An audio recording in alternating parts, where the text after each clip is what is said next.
Good morning. Continuing on with Hurricane Preparedness Week. We know the start of hurricane season, June 1st, a little less than a month out.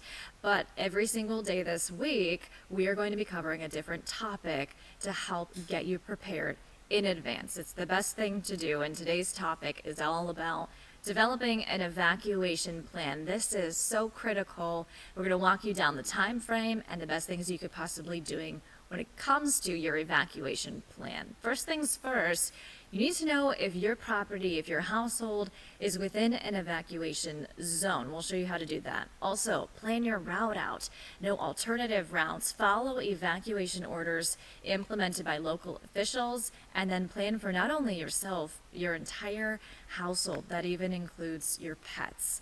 All right, so this is a link I've put at the top there, floridadisaster.org/knowyourzone.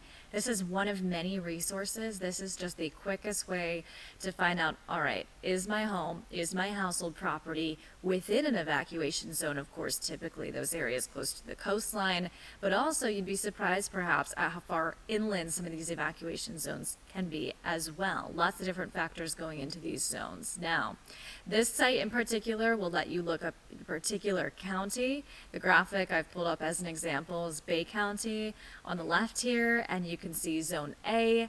Those red areas, those are areas that are typically going to be evacuated first. B, C, and D to follow. There's other sites where you can just simply put in your address and you'll be able to locate it that way.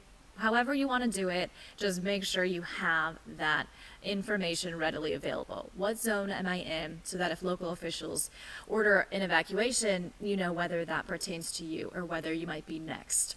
All right, evacuate early to avoid heaviest traffic. You do not want to wait until the last minute. That also pertains to having a full tank of gas. Have that ready to go as soon as you know that you could be in the window, in the threat of a tropical system. If you're not in a zone, say you are perhaps on the Florida-Alabama borderline and in an area where there's not an evacuation zone per se, prepare your home. So you might be sheltering in place. You might have to prepare for no service, no water, things like that, no electricity. So prepare your home and prepare to shelter in place. And if you live in a home, this isn't just an evacuation zone for areas that are most susceptible to storm surge, which is typically the deadliest component of a tropical storm. It's also if you live in a home that would just not withstand a tropical system. So things like a mobile home, you also would want to be evacuating. Consider COVID-19. This is an interesting factor of 2020's hurricane season. There's so much uncertainty with COVID-19. The coronavirus is uncharted territory for a lot of us, right? So think if you have an out-of-state contact, which is another thing you should be doing, and think about what would you do if they got sick? Say you have an out-of-state contact in Alabama and they have a large household. Will you be still following and abiding CDC guidelines?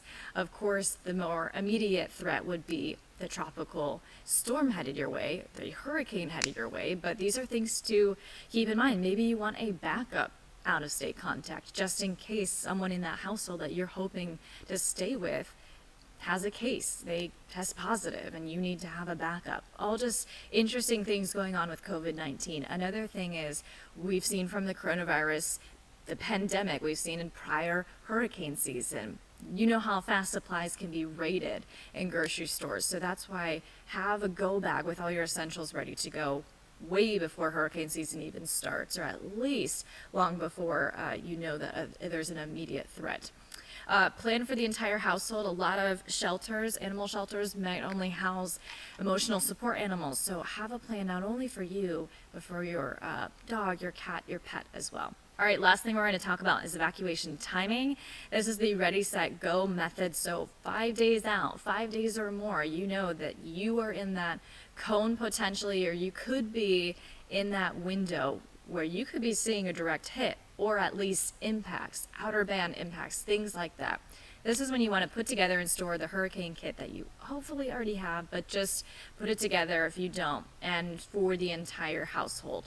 Think about what actions are needed in the days to come. Now we're talking 3 to 5 days. That's the set stage. You are in the cone of uncertainty.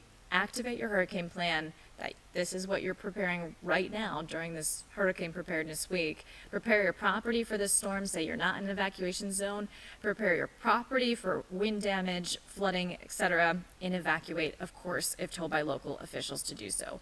1 to 3 days out, that's go time. That is leaving for higher ground, or if you're in an inland area, if you are inland, you are sheltering from wind and rain in a safe place. And if you're staying, you're preparing for no service, power, and water for several days. We'll continue to talk about all the different topics throughout the week as an effort to get you and your family better prepared for the 2020 hurricane season.